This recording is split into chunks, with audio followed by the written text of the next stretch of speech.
এগুলো যার জন্য নির্দেশ করা সেগুলো কি আমরা সেটা মানি নাই বলে আজকে আমরা পাই।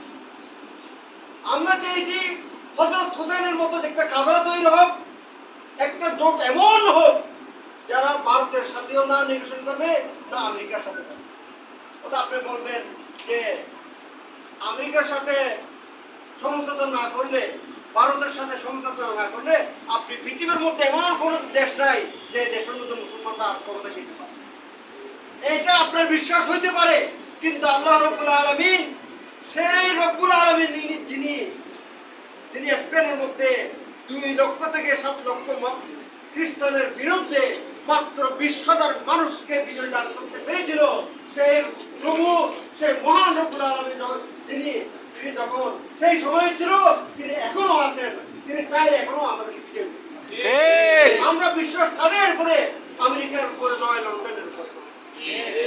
কাজেই আমরা সেই আল্লাহ রাব্বুল আলামিনের উপরে ভরসা করে একাভাবে নেমেছি।